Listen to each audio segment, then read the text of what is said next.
Hello, good evening. So first of all, my disclaimer is that I've had laryngitis, so my voice is not exactly the way it usually is. I'm afraid for you, but hopefully you'll be able to tolerate the horrible. Hi there, I just recognized some friends. um, you'll be able to hear what I'm saying, and it won't be too irritating to you. Um, I should also say that a lot of the stuff that you've just heard is sort of slightly inflated. I never really know what these accolades mean. And in particular, when I hear things about being on these lists, I realize just how superfluous they are. And I'm reminded of, I think it's Groucho Marx who said, I'm always quite suspicious of the clubs that have me as a member. So there we have it. In any case, happy Valentine's Day. I'm hoping that we'll get through this quickly because I'm sure everybody's got a hot date, and we not want to sit here talking about global macroeconomics for too long. But it's a great pleasure to be back here. I did study here a while ago, and I have to say, it's pretty pathetically enough, got lost. And I thought, gosh, I don't recognize this. I don't remember this place. But I think it probably didn't exist when I was here. So that should tell you how long I was here. So what I thought I would do this evening is first of all, just give you a little bit of an indication as to why it is I've written this new book. And it may be irrelevant to you, but my parents asked me throughout, why are you writing this new book? It's so completely different from your old book, my old book being Dead Aid. And I've had to keep convincing them. Actually, it's the same theme. It's a continuation of the same idea. And the idea being unintended consequences, good intentions that yield bad outcomes. So I think a lot of people will be quite familiar with my first book, Dead Aid. The good intention was that we want to help Africa. Africa's poor. We want to do something to change the path of economic decline there. Um, and the bad outcome is essentially the first half of the book, talking about that the manner in which we deliver aid and the notion of aid is actually incredibly detrimental for long term economic growth and sustainable. Meaningfully putting a dent into poverty. So I talked about things like the role of aid in delivering inflation, debt burdens, corruption, severing the link between individuals and governments, and therefore reducing accountability, so on and so forth. But what I thought I would do today is really move on from this sort of umbrella and the aid issue and move into where we are today, which again, the idea of good intentions and bad outcomes being the running theme. And what I was going to do is just to set up a framework here and talk a little bit about the fact that we still continue to live in a world of a lot of uncertainty. Uncertainty around taxes, uncertainty around public policy, uncertainty around spending, around banking capital requirements. So basically, in terms of global economics, we really don't have a good sense about where things are. And I would actually argue that the only thing we have some semblance of a belief in is that, broadly speaking, China is on the right track, broadly speaking, and we'll get into details. And the United States and European countries are broadly on the wrong track. And indulge me for a moment as to why I'm saying this. Um, but what I'm going to do in arguing that this is the case is to tell you that there are three key ingredients that drive economic growth. So if you speak, the economists in the room will be very familiar with the three key drivers of economic growth, which are capital, which is essentially money, labor, it's obvious, and the final one is productivity, total factor productivity. And this third bit, total factor productivity, is quite important because it accounts for 60% of why it is certain countries grow and others don't. So a very big chunk of this. But in arguing my thesis that China is broadly on the right track and the United States is broadly on the wrong track, I'm going to use these three key elements. And because I view myself as a positive person, I want to leave us a little bit later with positive things that we need to be thinking about doing to get the US back on track. And this is absolutely essential. We're going to be 9 billion people on the planet by 2050. It's right around the corner. And we've got some of the world's most intractable problems, whether it's energy efficiency, infrastructure concerns, poverty, income inequality, and so on. And there's no way we're going to be able to solve these problems without the U.S. getting its act together. I'm also going to argue throughout that running theme throughout this book is that the reason we're in the situation we're in, and by that I mean China broadly on the right side, United States and Europe not on the broadly on the wrong side, is by deliberate economic policy. So this is not an accident. This is actually deliberate policies that have been set in place over the last 30 to 40 and probably even 50 years. Hence my sort of a slight reservation about the Newsweek comment that I'm the siren of the financial crisis. I mean, frankly, that was 2 years ago, so I'm hoping that I'm not that far behind. But in any case, I think that's slightly an inaccurate title there. So let's start with capital. Now, throughout capital, labor, and productivity, I'm going to highlight not just the quantity of that we need, but also the quality. And, you know, the capital story is something that you hear all the time in the media. Pick up the newspaper. Virtually not a day goes by without talking about issues around the debts and deficits that the United States has managed to accumulate. And we can spend quite a bit of time on why that's the case. Broadly speaking, I would say the unintended consequence where capital is concerned was the idea of housing for all. This is a government policy that was not just from the U.S. Democrats. Even the Republicans over the past 50 years have pursued a policy of giving access to Americans to free capital, cheap capital, and guarantees and subsidies to encourage them to borrow and therefore increase the amount of exposure to debt. Now, let me just start off here by saying debt per se is not a problem. The problem is when you're using that money to finance excess consumption, and we all know this story, rather than using it to invest. And this is where the United States has made its mistake, because we have very consciously, and I say we because I spent 15 years in this country, very consciously got on this path where the government convinced us to borrow at low interest rates and to use that money not to invest in productive GDP enhancing projects, but rather to spend the money on consumer goods and what they call white products, things like washing machines and so on. So while the U.S. has done that and ending up with roughly 10% deficit, unemployment, we all know the story, around 10%, issues around debts. People in the room will be familiar with the fact that some economists like Rogoff and Carmen Reinhardt and Ken Rogoff, professor here at Harvard, have talked about how having a certain level of debt, 90% debt to GDP ratio, can actually reduce your ability to grow economically. And it's got significant implications on this. And the IMF is already forecasting that the United States will be very much like European countries, have very high debt levels. So not a pretty picture on this side. And the debt issue and the deficit issue is not just at the government level, but it's also at the individual level, precisely because of the housing for all policy that encouraged us to take our assets, the cash that we had, and invest in houses. And I'm going to come back to this in a little bit. Meanwhile, what's going on in China? And I'm always quite fascinated with the capital story in China, because obviously for them to build their war chest, it hasn't been something that's happened overnight. It's clearly something that's been happening over a long period of time. But it's not obvious to me why we didn't see that happening. Because if you think about it, we now know, looking back, we say, oh, gosh, look at China. They've got almost $3 trillion in reserves. They're now the second largest economy on a GDP basis, although they're still very, very low down on a per capita income basis.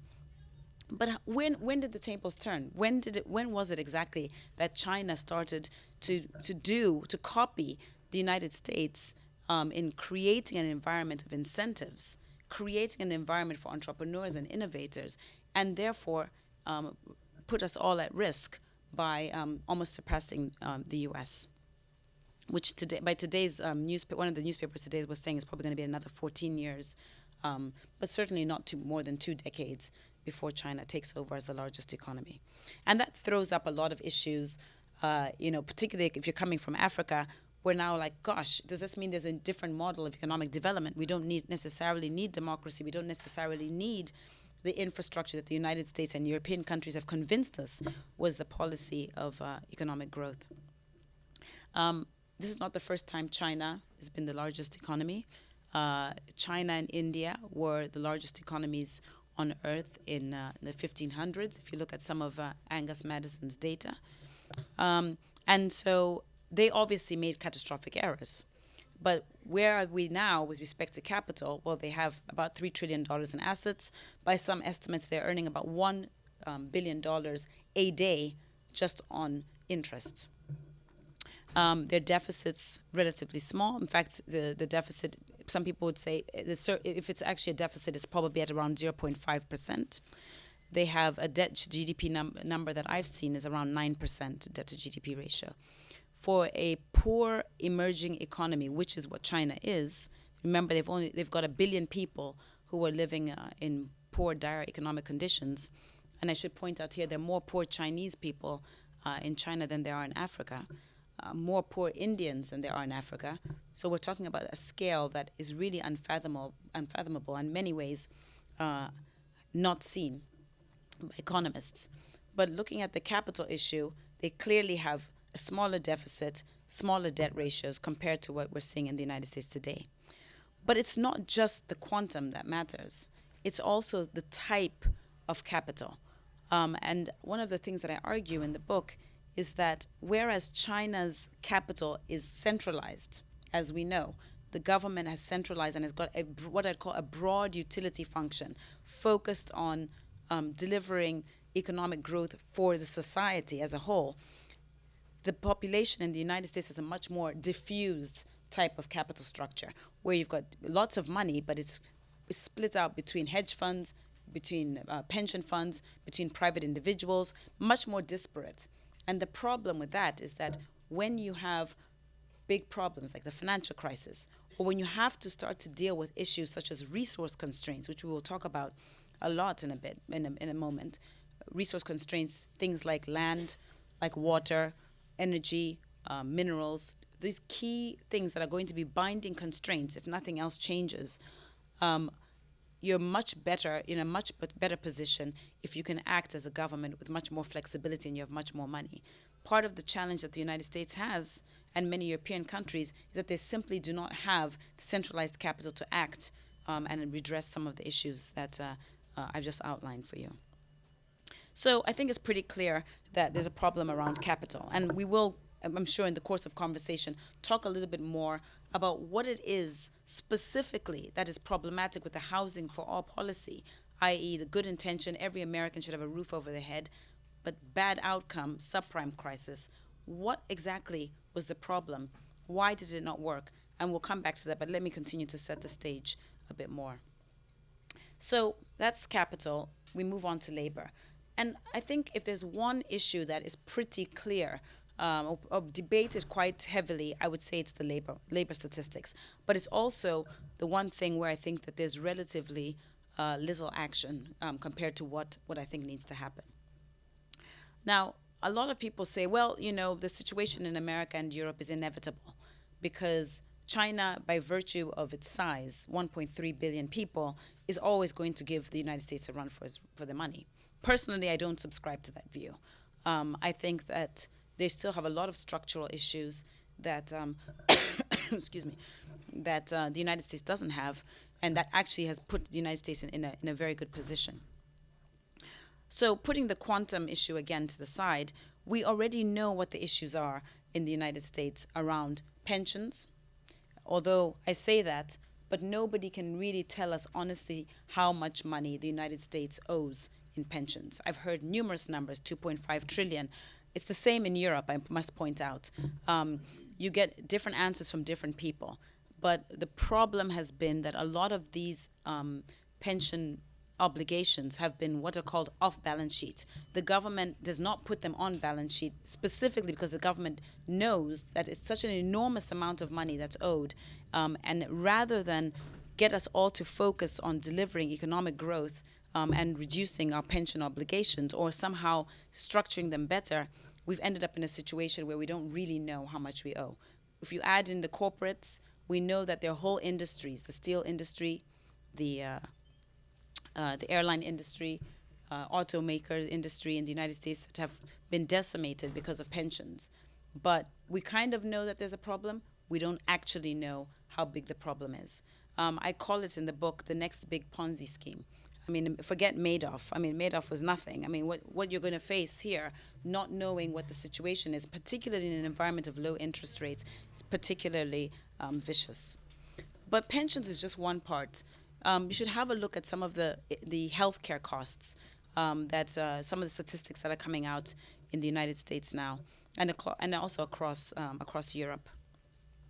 The estimates are that over the next 20 years, there will be an increase of about 250% of people who are over 65 years old.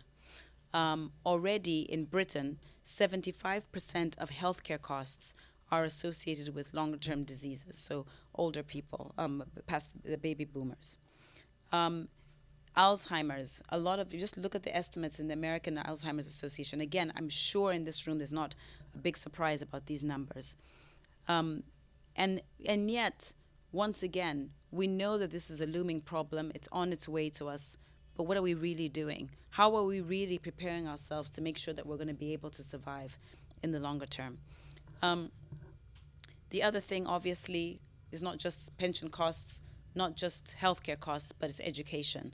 And if you look at the OECD, what they call the PISA survey, PISA, the Program for International Students, I think I can't remember what the A stands for, but PISA, it's that one, and also something called TIMS, Trends in Mathematics and Science. I know you know, but the United States, Britain, other European countries have just slid in terms of mathematics and science performance. Just to give you an example, Britain was 7th in reading. It's now 17th. It was 8th in mathematics about a decade ago. It's now 24th. Statistics are very similar to the United States. And we have to ask ourselves what exactly has happened. If you think about the fact that by 2042, minorities are going to be the majority in this country, and you start looking at some of the statistics in places like Washington, D.C., or listen to some of the statistics that are coming from Michelle Rhee before she left as a schools commissioner, it's very depressing indeed. Now, you might say, oh, well, what's the big deal? Not everybody has to be an engineer, and not everybody has to do maths and science in the United States. Well, if you believe in economic trajectory, the idea that countries that do agriculture have low incomes, countries that moves across to countries that do manufacturing whose incomes are a bit higher. So think about agriculture as being African countries, countries that are in manufacturing, broadly speaking, Asian countries, services, the United States. They really should have the United States moving towards a higher level, to more innovation, R&D, and so on. And it's true that today the United States still is holding it's sort of holding its own as a leader in that space. But the fact that the education statistics in mathematics, in sciences are so poor, and you have these demographic shifts, if you strip out the aggregate numbers and look at the minority performance of education, it's even worse. And it's particularly disturbing given that they will be the majority in just a few decades. So we all know the statistics that the United States in one generation is, I think President Obama has talked a lot about the fact that it used to be the number one in university college graduates. In one generation, the United States is now 12th in college graduates. And it really is ceding that position to places like China and so on. Now, there's a big debate, and if we move to China and say, well, what's going on? It's a big debate about whether the quality has improved in China. And I actually think it has. I mean, I've spent a lot of time in China and in other places in the region. And the reality is that they know that they've got these weaknesses, but they also recognize that they need to absolutely invest in sciences and in mathematics in order to be much more competitive over the long term. There are places like Peru, Mexico, China are already doing stem cell research. These are the areas that the world absolutely needs the United States to rally on. And we can sit here and say, well, actually, part of the problem is that the United States technological parts are actually being stolen or taken away by China. But the question then becomes, what are we doing to make sure that over time we can be competitive on a global basis? To quote a Brazilian that I heard, a very successful businessman, he was at a conference and he said, "Listen, we love America, but what is it exactly that you're producing that you think we want?" And there were a lot of Americans in the room, and they went very quiet. And he said, the only thing that we really want is your innovation, because that's something that we, coming from the third world, if we can use such a non-PC term, simply do not, we're not there yet. We're not at that level. But we need the United States to take that lead, amongst other things as well. But they are absolutely not focused in that area. And then I mentioned to you that productivity is important. 60%, as I said, in terms of why one economy grows and another one doesn't. And this whole idea of total factor productivity is really actually a catch-all that economists use, from everything from rule of law, transparency, to technology. As an economist, I focus very heavily in the book on technological aspects, because I think that's quite important, and it feeds into this story about innovation and the fact that the United States needs to be cutting edge and so on. But also with productivity, the United States has had some economic success around productivity gains, but China in the past 30 years has posted the highest level of productivity gain ever recorded in research, economic research. But let me just explain here. This is a good example, again, why we have this issue of governments doing things that they think that are good ideas, but actually unintended consequences, but yielding bad outcomes. So we've been all convinced, well, certainly people like me, that trade was a good thing. We needed to open our economies. And basically, the idea was that if we opened the economy, people in the United States and Europe were way ahead. They knew how to make T-shirts, televisions, and so on, and they were going to sell their goods to the Chinese, to the Indians, and so on. And it sounded like a great proposition, because we all thought that incomes would arise. Well, what exactly happened? Why is it the case, if you look at data now, that Western countries have not benefited from globalization? There's a great paper from professors at the University of Chicago that compare the 1950 to the 1980s, which is the time when the United States was pretty closed, to the 1980s to 2007, when the US was pretty open. And actually, on a GDP growth basis, income growth was the same, 2.1%. So for us as economists, we think, how can that be? How can it be that economically it makes sense for a closed economy and an open economy to have the same level of economic growth? Well, you'll be aware that real incomes of labor workers, people working in the United States, have been flat, so there's been no benefit there. And actually, income inequality in the United States has widened. So in its totality, the question is, why has there been a problem? Why do we not have the benefits that we expected? Well, to me, this is a classic example again of unintended consequences.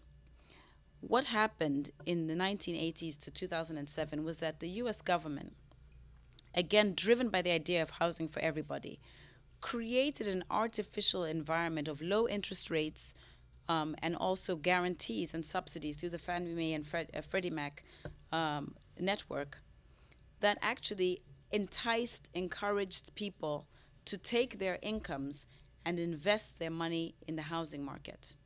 Now, you might say, well, Dambisa, getting a house, having a roof over your head is a good thing. But it's not actually necessarily the case that it would be.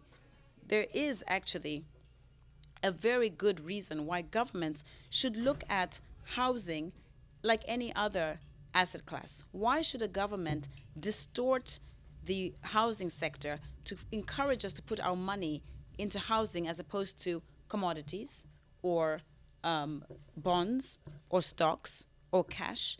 That's not the role of government. But that's exactly what happened. And so what you found is that Americans who took about 30%, many cases much higher, of their wealth, invested it in the housing market. We know what happened there. But that also means that Americans missed out on the big trade, which was the emerging markets. And this comes back to the point of income inequality, because what you found is that there is a big split between the people who own capital in the United States who've benefited, what are known as platform companies. So these are people who own capital. They've invested, American companies that have invested offshore and have gained quite significantly.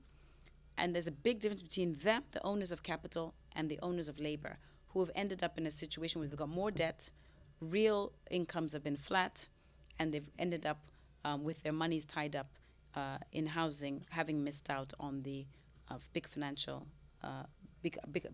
upside of the emerging markets. So how does this fit into total factor productivity? Well, you basically have lost the competitive edge, as we know.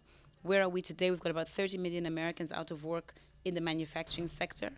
And this leads us to a very unstable equilibrium, because we do have to deal with the question, what are we going to do with a 10% unemployment rate? So let me just very quickly go through some of what I see as the options. I keep calling it, in the book I call it America's Hobson's choice. I think that the United States has a very, very difficult choice. And the choice, I believe, is the following. The United States can continue to stay open, and by that I mean support and encourage the movement of capital, labor, and trade, or she could become much more closed, much more protectionist. Now, people like me are very supportive of the idea of a much more open, participatory global economy where global flows move around. And it's very clear at this point in time that the United States has decided to try and solve this big intractable problem: education, performance, infrastructure, energy efficiency issues, within the framework of being open to the rest of the world. However, I would argue that that is a very big problem that the United States is facing. I simply do not think that, and I hate to say this, that Americans are competitive in a lot of areas, and particularly manufacturing. The world absolutely is happy to pay a premium to the United States for sciences and technology, but the fact of the matter is that the world can find cheaper production of manufacturing goods, and arguably at of the same quality. The programs like that President Obama has embarked on, things like the American Reinvestment program, which is about $45 billion towards infrastructure. I think it's more than that now. Programs like the education program, with 3% of U.S. GDP towards education and science and technology. All those are great programs, but they are way too small and marginal to matter. The United States has to be much more aggressive, and I would argue that she really has to start to think very strategically about whether or not the United States should continue to underwrite global economic goods. So things like policing the sea lanes. We as an international citizens who are not American, but at some point it could be destroying for the United States if you continue to pay for the sea lanes, protection of the sea lanes globally, but at the expense of your education and your infrastructure and so on. There's another problem with staying open, and that is it relies very crucially on everybody else playing fair. Now, the fact of the matter is people don't. We know that there's an ongoing fight between the United States and China regarding China's moving the exchange rate. Fact of the matter is, I don't think the Chinese are going to move their exchange rate materially. They have 1 billion people who live in the most horrific economic poverty that you can imagine. In the book, I call it the race from the revolution. That is absolutely what China's focused on right now. They have to make sure they don't have a revolution, and the only way they can do that is by providing jobs and economic growth for those people. And I don't believe that the story of America's story is or concerns are compelling enough for China. So I would love for the United States to be open. I don't see how you get out of this. I don't see how those 30 million jobs come back. They might have to do, I mean, some of you will remember in the 1970s in Britain, things got so bad that people had 3-day weeks, working 3 days a week. I think one of the difficulties of the United States is that is you've never had structural unemployment. High levels of unemployment. In Spain, there's 20% unemployment right now. And people in Europe, in Africa, Asia, elsewhere, Latin America, are relatively used to survival in a structural unemployment position. This is something that has not happened in the United States to this degree. Let me just very quickly go to the other option, which is much more unpalatable, I think, for people like myself, and this is that the America becomes much more protectionist. Now, it's interesting because a few years ago, I think it was only sort of crackpots and the psychotics which were viewed as people would be supporting the idea of more protectionism.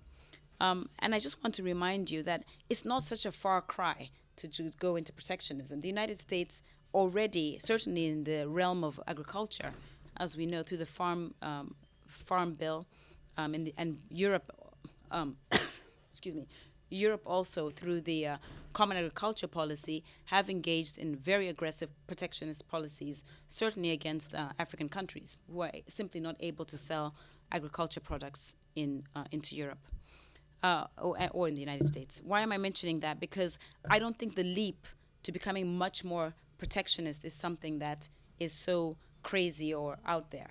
And if you look at some of the studies, I mean, there's one study I was looking at that says 30% of college education Americans now actually are more in support of some form of protectionism. And there are great concerns about this.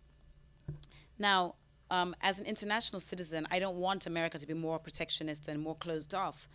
But at the same time, it's clearly an option. It's something that is absolutely on the table. And if you cannot come up with a solution to reduce the unemployment rate in a meaningful way, I think it's absolutely that it's something on the table. Let me close by saying the following. The fundamental problem that I see in the United States and Europe versus a place like China and so on has to do with the fact that we've actually become hostage to the democratic system. And by that I mean the electoral cycles are so regular that governments in the US and across Europe are simply unable to deal with longer, more structural problems.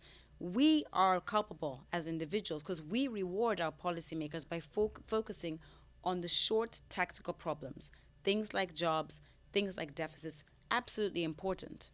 But what about the more structural issues such as education, infrastructure, unemployment, energy questions. So we need to ask ourselves, and I'm not against democracy. In fact, I strongly believe that we are in a position to solve, or rather to strip out these political cycles so that our governments can actually focus on solving the structural problems and stop pandering to these political economic cycles. This is actually absolutely essential because it still shocks me that we just came out of an election in the United States just a few months ago, and we're already starting to talk about the elections next year. Where then does the government have the bandwidth or the space to really think about dealing with these structural policies? Now, let me close by saying the following. Let me offer a couple of ideas that could be used as incentivizing our governments to focus on longer term, the sort of more intractable issues that are quite important.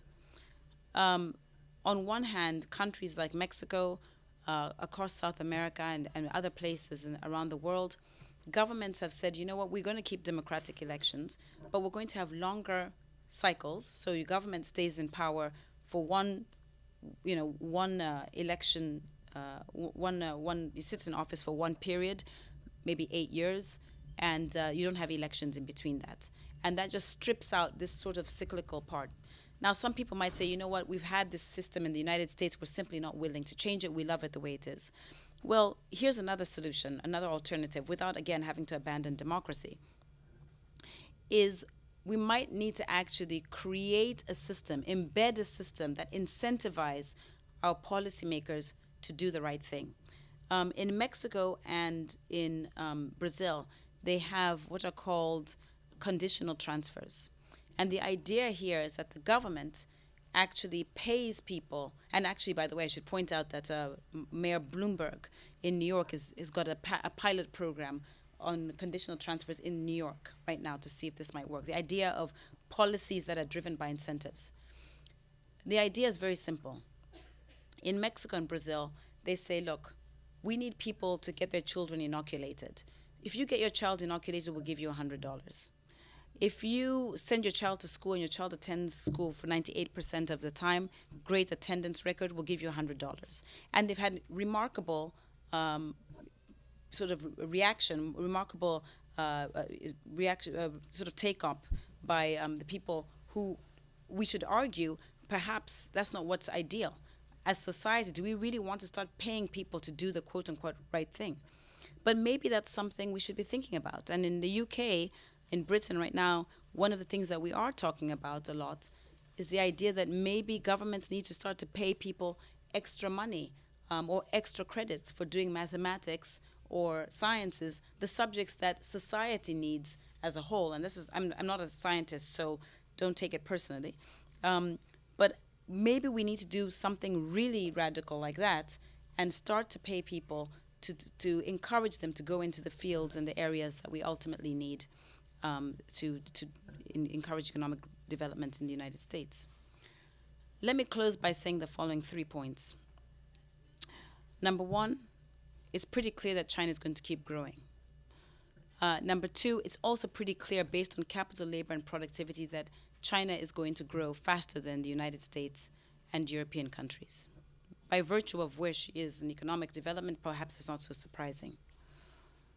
The third thing where I really believe that the jury's still out is we're not sure whether China will be able to reach the per capita levels of income such as those in the Western society. And the reason why we don't know that for sure is because there are, at this point, binding constraints in resources, things like water, things like land, things like energy, as I mentioned earlier, things like minerals that China desperately needs to finance her own economic development, but might be stalled in the interim. So we don't know what's going to happen on a per capita income basis, but what I will say is that although people are absolutely obsessed with the idea of China converging to Western standards, the issue is not about China converging to the West. The issue should be, what is it that the West, places like America, are doing to make sure that they don't converge to China by sliding back downwards? So, okay, first of all, you're absolutely right. We have no idea what's going to emerge. I mean, I think it's quite interesting that people have taken the view that the uprising or revolution, or whatever you want to call it, was a anti-autocracy, and people also have taken the view that it was pro-democracy. I don't think we've got evidence of either of those for sure. In fact, I've heard a very compelling argument that this has got nothing to do with democracy per se as we know it. It was actually a frustration with the autocratic government and was much more about wanting to see a movement where the government is actually doing what it's supposed to be doing, creating economic growth and so on. So we don't know what's going to happen. I mean, I know we've got this 6 months promise now. I think that it's very presumptuous for us who live in the West to assume, A, that democracy, excuse me, per se, is a prerequisite for economic development. I don't think it is. I think that countries across the Middle East, places like Africa, where we've got 1 billion people, 60% of people are under the age of 24, very young populations. I think we're looking around the world and saying, gosh, there's a different model going on here. China's doing, it's fascinating to live at this time. Number one and two economic powerhouses, but completely different models of politics. So I think if you think about many of the economies in the Middle East, we simply don't know. Maybe a strong autocratic government, a benevolent dictator could rise and actually deliver economic growth, and they might not object to that. We don't know. We will know. I think we'll have more information in 6 months. I think most people do aspire to democracy, but I strongly believe that you will get the right democracy if you get the economics right in first place. There are far too many countries on the planet right now, many of them in Africa, many of them in the emerging world, in Asia, and South America, where you have ostensibly have democratic elections, but actually it's all about illiberal democracies. We're happy to say Russia is a democratic government. We engage with, we buy oil from Russia. Is that a democracy? Are we happy doing that? I mean, and this is the issue. This is why this is about hearts and minds and fighting for the soul of America. Because the United States has convinced the rest of us, the whole world, that you stand for a certain value proposition, which is about freedom and justice. But I can't tell you how many people I've met, particularly in London, from Saudi Arabia, women who say, what are you talking about? When it comes to oil, the United States is happy to take oil from Saudi Arabia. And they'll set aside their views about women's rights. And it's not just there. Mubarak in Egypt is a classic example.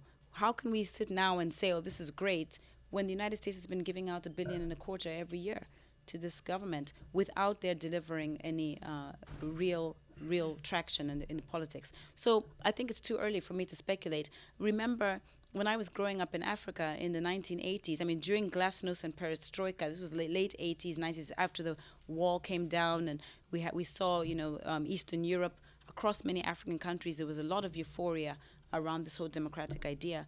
What we've got is not democracy, at least not the way I understand it to be. And so we have to wait and see what they think. So let's just be clear. China has some serious problems, and both tactical, so short term. People are talking now about them having a bubble. They've got inflationary pressures. They're raising interest rates, but they also have very serious structural problems. And people in the room, I'm sure, have been to China, will be very familiar with what I'm talking about. Every 5 years, the Chinese government puts out a report. And it's basically a strategic report that what the government's going to focus on. And I think this is really something that the Chinese government has delivered excellence on. And their last report came out in October 2010. And in that program, they're very focused on providing more social infrastructure, things like healthcare and education, and trying to encourage people to move away from savings into more consumption. So economically, they have a huge challenge to somehow get over this hump of trying to move 1 billion people out of poverty. I mean, as I say all the time, I come from a small country in Africa. The population of Zambia is like 10 million people, and we failed to create economic growth for 10 million people. I mean, 10 million people is not even a real city in China. It's not even a respected place. So I really admire what they've done. Now, have they done it in a conventional way? No, they haven't. And there's high risks that they could have serious economic problems. But politically, I really do think we don't know what's really going on. There's lots of speculation, but I was just there for 2 weeks in Beijing and Shanghai in November, and I will tell you the following couple of points.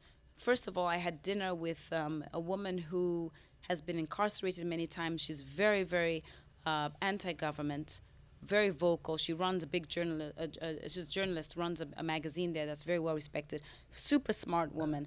And she said to me, listen, you need to understand something about China that a lot of people don't seem to understand. In China, the average person doesn't really, excuse my French, give a damn about democracy. There may come a time when they will care, but for now, they care about economic growth. As long as you can post the economic growth and people have jobs and have an opportunity to improve their living standards, democracy is going to take a back seat. Now, I said to her, well, what about Tiananmen Square and all these things? And she said, yeah, those are issues, and you will get these flame-ups. And comes back to my point about the race against the revolution, because they do have to keep up with making sure that people do have economic growth. But I can't presume how difficult it is to try and pony up education and economics and growth and poverty alleviation for 1 billion people. That is a huge feat. The other thing I'll point out is that there are a number of studies that have been coming out by Americans, by Europeans who've been doing studies on China. One of them was in Foreign Affairs a couple of years ago by John Thornton, called the long road to democracy, about China. And actually, the main argument in that book, in the article, was that democracy actually exists in some semblance at the very micro level. So in small local localities, they have some form of democratic process. Now, at the aggregate level, we say, oh, well, they don't have democracy. And that may be true. But this comes back to the earlier question. How are we to presume what the Chinese want? Clearly, there are issues, but it seems to me that it's a bit hasty for us to argue that the average Chinese person wants democracy before anything else. We just don't know. And the information I've been getting is that actually they're much more concerned about economic growth first, and then you get your critical mass a middle class of people who can uh, hold the government to account, and therefore then you can get some form of democracy that can stick.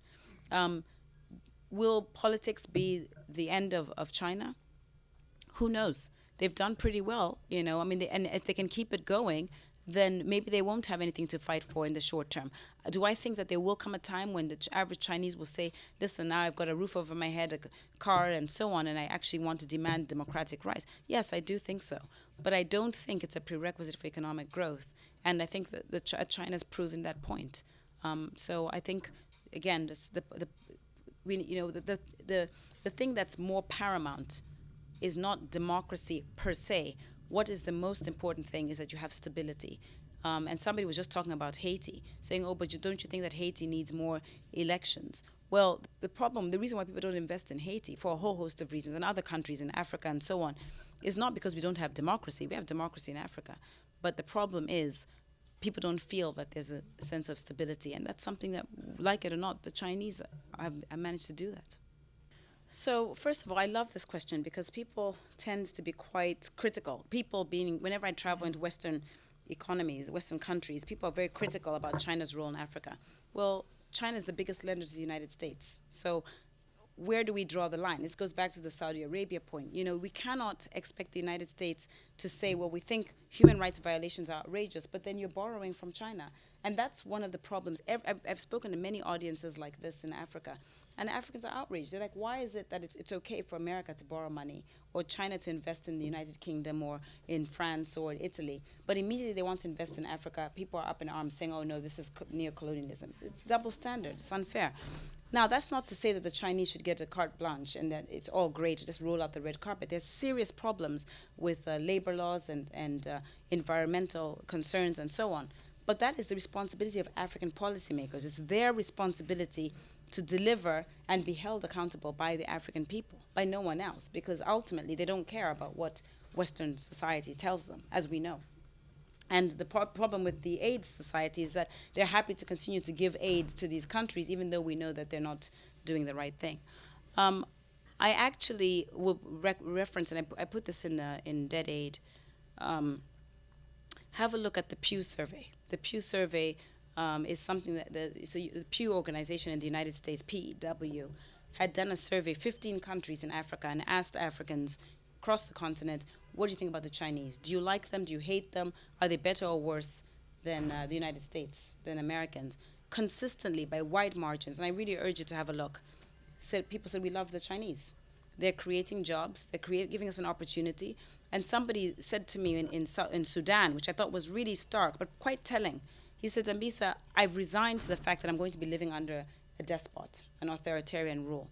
But under Western aid model, there's no economic growth. There's more poverty. Things are getting worse.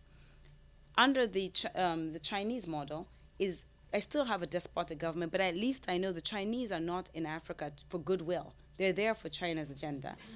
And so they are building roads, and they're actually providing investment into these economies. And it's a hard question to debate because, yes, we all want to live in economic success, but unfortunately, the aid system has not delivered on what it is that we would have wanted. No, I think it's really important. It's not a good strategy for us to ostracize China. You know, Africans were not able to sell our produce into America or into Europe. The Chinese have 7% arable land. They've come to Africa. They're interested in buying our produce. And then everybody's, the most important policymakers are up in arms saying, oh, no, there's human rights violation. It's hypocrisy. You know, as I said to you, there are 1 billion people in Africa, 60% under the age of 24. Very young population. We need job creation. We need to be growing at 7% a year in order to meaningfully put a dent in poverty in Africa. It's not just Africa.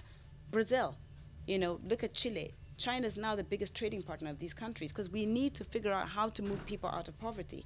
And if China is the one that's going to provide economic investment and jobs, unfortunately, we do have to negotiate with, under terms that we may not like. But that's no different than what the United States is doing by borrowing from China. How do you square the circle of human rights?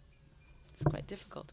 Okay. So on that point, whose responsibility is it? Whose responsibility is it to say, or let me put it to you this way. Why is it the case that in Europe, when the Chinese are investing, they have a certain code, or even in the United States, there's a certain code that has to be followed? That to me suggests that the policymakers are responsible for delivering a framework that incentivizes their local population to do the right thing. So the riots and demonstrations you talked about in Mozambique have happened in Zambia as well. And part of the problem, which the Zambian government, believe me, has got the message, I believe, is that we've said, wait a minute, we've got high unemployment here. Why are you not employing Zambians? Now, the Chinese, I mean, really, I just think they're incredibly brilliant because they're playing a chess game that we cannot even fathom. If I tell you some of the things that they're doing in resources, because a lot of people say, oh, no, but the Chinese are now, they're doing all these resource plays. They're buying up assets. They are way ahead of us in terms of thinking about resources. And I'm going to give you an example, and I'm going to come back to this specific question. So there is no antitrust law, international antitrust law, that stops a government from owning as many assets as it likes. What does that mean? That means if ExxonMobil decided it wants to buy BP or wants to buy a whole other chain of oil companies around the world, it would be stopped because of antitrust.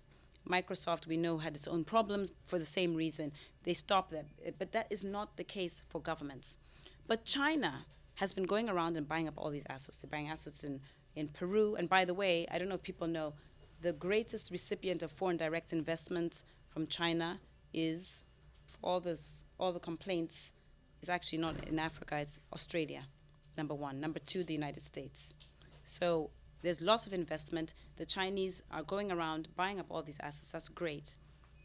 But they've already figured out, I was talking to a friend of mine who does a lawyer who does transactions for China. They've already figured out that at some point, people around the world are going to get upset with them and say, wait a minute, you've bought up all this land in Africa, you've bought up all this oil in Saudi Arabia, you've bought up all this oil in whatever it is, in copper in South America. So what have they done now? They no longer own the underlying assets. They have just locked in all the future output coming out of the copper mine or the oil. I mean, they are way advanced from where we are. Why do I mention this? Because the fundamental problem that China has is that they have to figure out a way of the race against the revolution. They've got to deploy people. They need to find jobs for people. So when they actually figured out, wait a minute, these Africans don't seem to want to work, their policymakers don't mind, let's just ship people over there, it's a great trade for them. But it's not up to the international community to wag a finger at China. China's not going to listen. It's African governments who have to say, wait a minute, you can come to Zambia or you want to Mozambique. Please, we love your foreign direct investment, but you have to hire Zambians. That's part of the aid regime. The aid regime says, we, USAID, are going to come to Zambia and provide health care from you, but in return, you have to hire American doctors. People are shameless. The problem is that African governments have not done that. So from my perspective, it's about getting the policy to do the right thing. You're removing elected policy. I'm absolutely pro-democracy, but I'm also very realistic about the way I think it can evolve.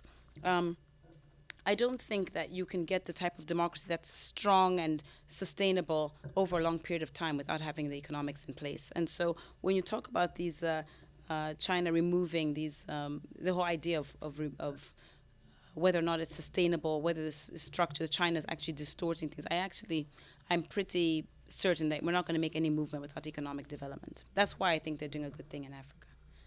Well, I think many people would say it's taking your technology. I think many people would argue that in terms of innovation, investment in technology, that's the big issue. I mean, for me, that would be the big issue. And just on this point, I would say that don't misunderstand what I'm saying. I'm not saying China's got a free ride and things are going to be great and all live happily ever after. I'm not saying that at all. They've got serious problems. What I am saying is that you can get over obsessed with what is going on in China and stop focusing on your own issues that are problematic. I would also say that if you think about the U.S. Versus China, this whole debate, at this stage of the game, it is zero sum. We are living off of energy sites that were discovered in the 1950s and 60s. That's the energy we're living off of right now.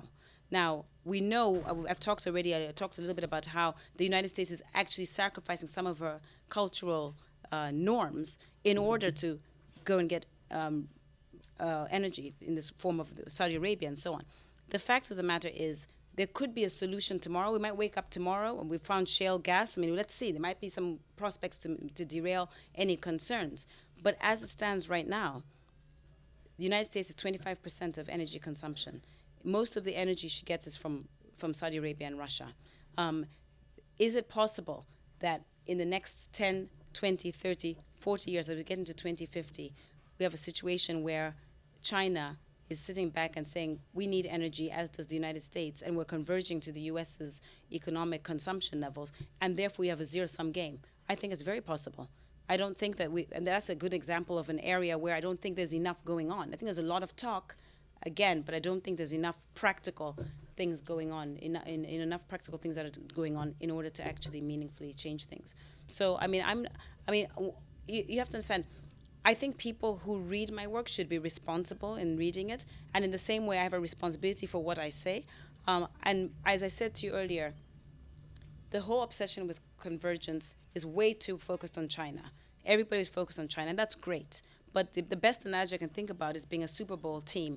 You're number one, you've won your Green Bay Packers, you're so obsessed with what the next guy is doing, snapping at your heels, that you actually destroy yourself. Because you don't actually pay attention on improving your own economic. Okay, so in the last part of the book, and I'm so sorry to have to refer to the book because I know it's criminal at Harvard Bookstore to talk about the book, but I do give 4 scenarios about what could happen. We could actually see that Western countries start to trundle down very naturally, and they become second level economies. I think if that happens, you're going to have to meaningfully change your living standards. It's just something has to give. I don't think you can be, second in the world and therefore continue to live with such aggressive competition coming from places like China. The other option is that China blows up. Very possible. I mean, the example of Japan is possible. I don't feel it's likely because I do think that they are very, very focused, hyper-focused even, on getting their ideas in place, but it's possible.